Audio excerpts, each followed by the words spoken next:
하나님 말씀 시편 90편 1절과 2절의 한 말씀을 함께 보시겠습니다. 구약성경 869쪽에 있습니다. 시편 90편 1절과 2절의 말씀입니다. 시편 90편 1절과 2절 우리 한 목소리로 함께 봉독합니다. 주여, 주는 대대에 우리의 거처가 되셨나이다. 산이 생기기 전 땅과 세계도 주께서 조성하시기 전 곧 영원부터 영원까지 주는 하나님이시니이다. 아멘. 오늘도 주님과 함께 하루를 시작하시는 우리 모든 성도님들, 하나님께서 하늘의 크신 은혜와 평화 가득 부어주시길 주님의 이름으로 간절히 기원합니다. 오늘 본문의 말씀 통해서 시간을 초월한 삶, 이런 제목으로 함께 은혜 나누겠습니다. 시편 기자는 본문 1편에서 우리는 대대로 주님이 우리의 거처가 되셨다, 이렇게 고백하고 있습니다. 우리의 모든 살아있는 순간순간 주님이 우리의 거처가 되어주십니다. 우리가 주님을 찾고 구하기만 하면 우리는 주의 품 안에 삶을 영위해 나갈 수 있습니다. 그것이 우리 주님께서 우리에게 베푸신 은혜입니다. 그럼에도 불구하고 우리는 순간순간을 주님과 함께 사는 것이 아니라 그저 자기 생각 따라 살 때가 참 많습니다. 우리는 대체로 현재 이 순간을 사는 것이 아니라 과거와 미래로 건너뛰며 살 때가 참 많습니다. 지나온 일들을 후회하거나 또는 몇 가지 내게 좋았던 일들을 자꾸 곱씹고 거기에 집착하느라고, 늘 옛일을 생각하느라고 현재를 잃어버릴 때가 참 많습니다. 아니면 미래를 걱정하며 살 때가 많죠. 모든 걱정은 다 미래에 대한 걱정입니다. 무슨 일이 생길까? 일이 잘 될까? 또 그 일이 내가 원하는 방식대로 풀릴까? 혹여 잘못되면 어떻게 하지? 이 걱정은 다 미래에 있는 거예요. 근데 우리가 마음으로 미래를 상상하고 걱정하고 또 과거를 회상해서 후회하거나 하는 이 모든 일들이 현재로부터 우리 자신을 다 비껴나가게 만듭니다. 현재는 지금 바로 이 순간이죠. 이 현재의 시간을 우리가 의식하기 위해서 가장 좋은 방편이 하나가 있는데요. 코끝에 호흡을 한번 의식해 보십시오. 지금 내 코를 향해 들이쉬고 마시는 이 순간이 사실은 지금 현재라고 이야기할 수 있습니다. 이 현재를 우리가 사실은 살아갑니다. 어제도 바로 현재였어요. 내일도 또 현재입니다. 우리는 매 현재를 살고 순간순간을 사는 것이거든요. 그 순간순간을 살 때 가장 값지게 사는 방법은 바로 코끝에 호흡을 의식하는 순간 주님을 기억하는 것입니다. 주님을 거처 삼아 우리 인생을 살아가는 것, 그게 사실 가장 복되게 사는 일입니다. 우리 생각을 아무리 많이 쥐어짜도 좋은 생각 나는 것 아닙니다. 오직 주님을 거처로 삼아 주님과 잇대어 살 때 주님에게서 우리에게 생명을 부어주시고, 주님이 우리에게 좋은 생각도 넣어주시고, 주님이 우리에게 지금 할 일이 무엇인지도 깨닫게 해주십니다. 우리가 과거 또 미래에 너무 집착하여 살다 보면 지금 현재 해야 될 중요한 일들을 놓치는 수가 얼마나 많습니까? 마음이 복잡다단하고 생각이 많으면 많을수록 지금 현재 해야 될 일을 다 놓치고 살아요. 우리에게 주어져 있는 이 현재를 가장 값지게 복되게 사는데 집중하면 할수록 오히려 우리의 미래도 더 활짝 열리게 되어 있습니다. 물론 과거가 필요 없다는 건 아닙니다. 과거가 우리에게 유용한 이유는 과거의 시간을 오늘 나의 삶을 위한 좋은 교훈으로 삼을 때는 우리에게 유익하기도 합니다. 지금 내게 직면에 있는 현실이 암울하기만 하다, 그러면 그때 하나님이 과거의 어려운 순간에 나를 건져주시고 지나가게 했던 그 시간들을 추억하고 회상하면 지금 이 현재에 맞닥뜨린 내게 위협으로 느껴지는 이 순간을 이길 수 있는 힘이 생기겠죠. 그런 의미에서 과거를 회상하는 것은 좋은 일입니다. 또 지금 이 순간 내가 하는 일들이 복된 결실로 이어질 것이다, 이런 의미에서 미래를 또 미리 상상해 보는 것도 지금 현재를 값지게 쓰는 좋은 방편이 될 수 있습니다. 그런 의미에서는 미래를 생각하는 것도 유익하기는 해요. 그러니까 결론적으로는 과거를 회상하는 것도 현재를 위해서, 미래를 상상하는 것도 현재 나의 삶을 위해서 하는 것이 가장 유익하다는 생각을 해야 됩니다. 우리는 매 순간순간 지금을 가장 값지게 쓰는 법에 집중해야 됩니다. 지금 내가 하나님 사명에 집중하고, 지금 내가 주님을 더욱더 기다리고, 지금 내가 주님을 더 온전히 감사하고 찬미하고, 지금 주님을 만나고. 주님은 언제 우리를 만나 주시겠어요? 지금 만나 주시는 겁니다. 과거 속에서 우리를 만나셨던 것이 아니라 주님은 지금도, 지금 여기에서 우리를 만나길 원하시는 거거든요. 지금 우리와 살아있는 관계를 맺길 원하는 것입니다.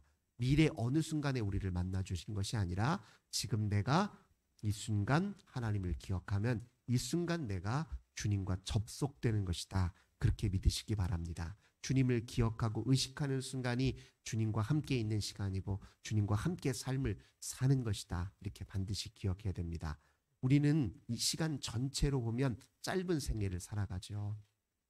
하나님께서 오늘 본문 시편 기자를 통해서도 깨닫게 해주셨지만 하나님은 영원하신 분이지만 우리는 잠깐이라는 거예요. 풀과 같은 존재입니다. 잠깐 피었다가 사라지는 존재예요. 우리에게 주어진 시간은 유한한 시간입니다. 그런데 놀랍게도 그 유한한 시간, 점에 불과한 그 시간을 하나님께서 지금 무한의 시간이 우리와 만나고 계신 거예요. 그게 우리 인생의 또 한 신비이기도 합니다. 우리가 우리 인생의 유한성, 한계를 깨닫는 것 자체가 무한하신 하나님이 우리에게 찾고 다가오신다는 또 하나의 의미이기도 합니다.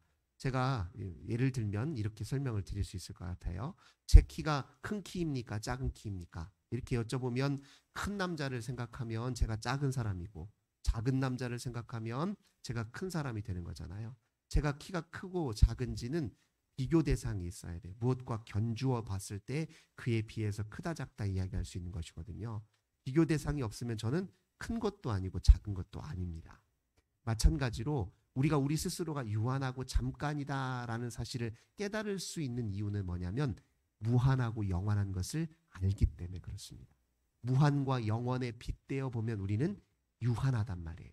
그러니까 우리에는 이미 하나님, 무한하신 하나님, 영원하신 하나님이 누구이신지를 아는 그 알을 하나님 일부 우리 속에 넣어주셨어요.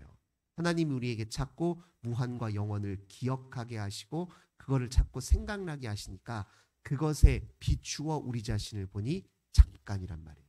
사실은 우리 의식 속에 늘 무한하시고 영원하신 하나님이 늘 우리를 터치하고 간섭하고 계신다. 이렇게 이해하셔도 좋습니다. 언제요? 우리가 우리 스스로의 유한함과 한계를 깨달을 때마다요. 그때마다 그러면 당연히 우리가 해야 될 가장 중요한 일은 무엇입니까? 주께로 돌아가는 일이에요. 오늘 시편 기자도 끊임없이 뭐라고 얘기하냐? 3절 보겠습니다. 주께서 사람을 티끌로 돌아가게 하시고 말씀하시기를 너희 인생들은 돌아가라. 돌아가라. 누구에게로 우리는 돌아가야 됩니까? 우리의 근원 되시는 주님에게로 돌아가야겠죠. 다시 우리 늘 이 순간 머무르는 순간 우리 현재를 살아갈 때 늘 끊임없이 우리는 잠깐이면 지나가면 사라지는 존재지만 하나님을 기억하고 주께로 돌아가는 일에 힘써야 된다는 것입니다. 그렇게 하지 않으면 우리는 우리 스스로 패망의 길을 갈 수밖에 없어요. 그래서 하나님이 그런 자들에게 내리시는 건 7절 우리는 주의 노에 소멸되며 주의 분내심에 놀라니이다. 주님이 노하시고 분내시는 건 이유는 무엇입니까? 주께로 돌아가야 될 인생이 주 없이 영원을 스스로 영원을 살아가는 것처럼 그렇게 살아갈 때 주님의 분노가 있는 거예요. 화가 나시죠. 당연히. 잠깐이면 사라져버릴 인생인데 스스로 마치 영원히 살 것처럼 그렇게 하나님을 부정하고 완각하고 살아가는 것이 얼마나 답답하시고 하나님 화가 나시겠어요. 근데 잠깐이면 사라져버릴 우리가 영원하신 주님을 기억하고 주께로 돌아오면 주님은 그 반대로 기뻐하시겠죠. 그렇게 짧은 생애를 사는 동안 주님을 기억하고 주님과 함께 현재를 순간순간 살아가는 삶의 태도가 어떠야 하는지 한번 보겠습니다. 12절입니다. 우리에게 우리 날 계수함을 가르치사 지혜로운 마음을 얻게 하소서. 즉 우리의 모든 생애 순간순간을 이렇게 짧고 주에 비하면 짧은 인생이지만 그러나 그 짧은 인생 주님이 함께 계신다라고 생각하면 우리에게 지혜를 주시는데 그 지혜로 어떻게 살아야 되느냐 14절입니다. 아침에 주의 인자하심이 우리를 만족하게 하사. 주님의 인자하심과 자비하심을 기다리며 주님의 놀라우신 사랑을 찬미하며 일생 동안 주를 즐거워하며 기뻐하며 사는 것. 이게 매 순간 우리가 주님과 함께 살 때에 가장 중요한 삶의 자세라는 겁니다. 여기서 말하는 기뻐하다라고 하는 것은 무엇을 의미합니까? 주를 늘 긍정한다는 걸 의미해요. 주님이 역사하는 자리가 가장 복된 자리다라고 생각하고 그렇게 늘 긍정하는 마음으로 주를 소망하는 마음으로 산다는 걸 이제 여기서 기쁘게 산다 그렇게 이야기합니다. 사실 지금 이 순간에 주와 함께 머물러 있으면요 그렇게 걱정할 일 많지 않습니다. 오히려 우리 마음에 평화가 더 가득해져요. 미래가 내 마음대로 통제할 수 없으니 불안한 것이고 그 통제할 수 없는 미래, 알 수 없는 그 미래가 내 손 밖에 있는 그 미래가 내게 위협이 될지 모른다니까 자꾸 불안하고 걱정이 되잖아요. 그런데 지금 이 순간 나와 함께 하신 하나님은 시간의 주인이시요 과거, 현재, 미래를 통달하여 일하시는 분이고 아니 시간 그 자체를 창조하신 분인데 그 주님이 지금 나와 함께 계시고 그 주님이 지금 나와 연결되어 계신데 내가 굳이 미래를 두려워하고 걱정할 이유가 어디 있겠습니까? 그래서 현재 주님과 함께 있는 사람들은 미래에 대한 걱정은 점차 사라지게 되어 있습니다. 점차 사라지고 오히려 내게 주어진 미래는 하나님의 미래예요. 하나님이 미리 정하신 미래가 내게 다가오는 것으로 그렇게 여겨져요. 하나님이 정하신 완성의 때가 내게 다가오는 것이고요. 주님이 이루실 그 위대한 역사가 내게 다가오는 거예요. 우리는 그저 기쁨으로 맞이하기만 하면 돼요. 두려워 떨면서 내가 미래를 쫓아가는 것이 아니라 그냥 우리는 주님과 함께 그 엄청나고 위대한 미래를 맞이하는 것입니다. 그런 자세로 자꾸 살게 될 때 우리가 지금 이 순간을 기뻐한다. 이렇게 이야기할 수 있습니다. 15절 보겠습니다. 우리를 괴롭게 하신 날수대로와 우리가 화를 당한 연수대로 우리를 기쁘게 하소서. 하나님은 우리 인생들이 복되고 풍요하고 행복하기를 원하십니다. 우리가 스스로 돌이켜보면 우리가 그렇게 분내고 괴로워하고 하는 모든 생의 순간순간들을 정직하게 잘 성찰해 보면요. 우리 스스로 자초한 것일 때가 많습니다. 스스로 그렇게 어리석게 우리 스스로를 괴롭히고 우리 삶을 엉뚱한 곳으로 이끌었기 때문에 그렇게 고난과 괴로움의 상당수는 스스로 자초한 것이란 말이에요. 근데 우리가 주님을 늘 이 순간에서부터 주님을 기억하고 주님과 함께 살아가면 우리의 생은 다 주를 통해서 보상이 이루어집니다. 괴로움은 끝이 나고 고통은 끝이 나고 지금 현재 주님과 함께 진정한 만족과 풍요를 누릴 수 있다는 것이 시편 기자의 고백입니다. 하나님은 하루라도 더, 한순간이라도 더 우리가 주님에게서 복과 풍요를 누리기 원하십니다. 그게 아버지 마음이죠. 누가 자식이 일부러 괴롭게 살기를 바라는 그런 부모가 어디 있겠습니까? 주님은 하루라도, 한순간이라도 더 우리로 하여금 미래를, 영원을 알고 주의 그 복되신 자비를 알고 주님 때문에 기뻐하기를 바라신다. 우리가 이렇게 기억해야 될 것입니다. 16절 보겠습니다. 주께서 행하신 일을 주의 종들에게 나타내시며 주의 영광을 그들의 자손에게 나타내소서. 지금 이 순간 우리가 해야 될 가장 중요한 일은 하나님께서 어떻게 일하고 계신지, 이 세상을 하나님이 어떻게 통치하고 계시는지를 깨달아 아는 일입니다. 지금 이 순간 우리에게 가장 필요한 것은 주를 통해서 인생을 다시 보고 주를 통해서 나를 다시 보고 주를 통해서 내 삶의 의미를 다시 되찾는 일이에요. 그래서 그것이 우리에게 충만해질 때 우리의 생은, 이 복된 생은 그저 우리 한 생으로 끝나는 것이 아닙니다. 누군가에게 선한 영향력을 미치고 자녀에게 선한 영향력을 미쳐서 그 생은 계속 반복되고 이어질 수 있다는 것입니다. 그리고 17절 보겠습니다. 주 우리 하나님의 은총을 우리에게 내리사 우리의 손이 행한 일을 우리에게 견고하게 하소서. 우리의 손이 행한 일을 견고하게 하소서. 지금 이 순간 주님께 깨어 주님께 접속되어 있을 때 그때 그 순간 우리가 하는 모든 일들은 다 의로운 일이고 그 일 자체가 우리에게 복된 일이 될 수 있다는 겁니다. 주님과 함께 하는 일은 다 복된 일이에요. 작은 일도 복된 일입니다. 주님과 함께 하는 일은 아무리 작은 일도 큰 일이 되는 거예요. 주님 없이 하는 일은 아무리 큰 일도 별 의미 없는 일이 될 수 있습니다. 그래서 주님과 함께 하는 일이 중요해요. 작은 일 하나하나를 하더라도 주님과 함께. 그러니까 지금 그 순간 주어진 그 일을 주님과 함께 하면 다 의미 있어져요. 세상에서 하찮은 일이라고 취급되는 일조차도 주님과 함께 있대어 하면 값진 일이 되고 복된 일이 되고 의미 있는 일이 되고 그 일 자체가 내게 즐거움이 됩니다. 근데 끊임없이 우리는 그 일을 할 때 항상 비교해요. 남과 비교하고 또 이 세상과 비교를 해서 뭐 이게 무슨 의미야. 다 소용없는 일이지. 이게 뭐 내 인생에 큰 유익이나 도움이 되겠어. 남들처럼 저리 살아야 잘 사는 것이지 라고 생각하니까 괴로운 거예요. 하지만 주님과 함께 이때여 지금 이 순간을 살면 그 순간에 우리 손으로 하는 모든 일들은 하나님을 통해서 아름다운 결실로 이어질 수 있습니다. 그래서 주님과 함께 사느냐 못 사느냐가 인생의 가장 큰 관건이에요. 이왕이면 순간순간 주님을 기억하는 것이 좋습니다. 아니 아무리 주님을 많이 기억해도 손해날 것 없잖아요. 쓸데없는 생각 많이 하는 것보다 주님 생각 더 많이 하는 게 낫지 않습니까? 주를 생각하는 게 훨씬 나아요. 한번 생각해 보십시오. 우리가 하루 왼종일 하고 있는 그 수많은 생각들이 얼마나 내게 얼마나 대단히 유익합니까? 주님 생각으로 더 채워가는 것이 낫지 않겠습니까?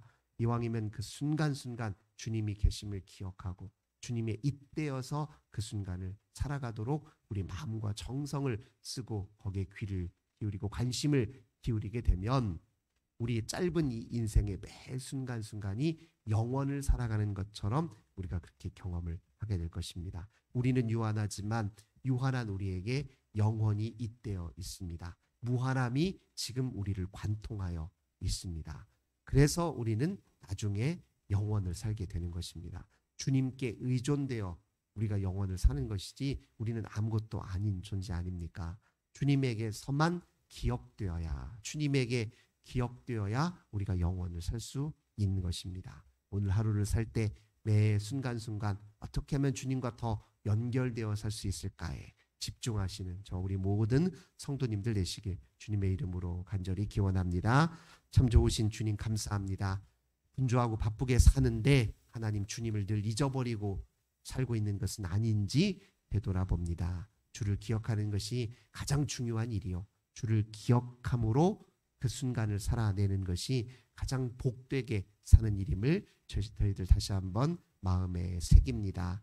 주님은 영원하신 분이요. 우리는 유한한 존재이지만 주님이 우리를 기억하시고 우리를 통해 당신을 드러내시고 또 당신의 일을 행하신다는 사실을 저희들 마음속에 다시 한번 깊게 새깁니다. 코끝에 호흡이 의식되는 그 지금 이 순간 늘 주님을 모시며 살게 하옵소서. 주님으로 인하여 살게 하옵소서. 주님과 함께 살게 하옵소서. 우리 하는 모든 일들을 세속의 기준으로 평가하고 가치매김하지 말고 주님과 함께 무엇을 하든 그 일에 집중하여 기쁨으로 그 일을 감당하는 저희들 다 되게 하여 주옵소서. 주 예수님의 이름으로 간절히 기도드립니다.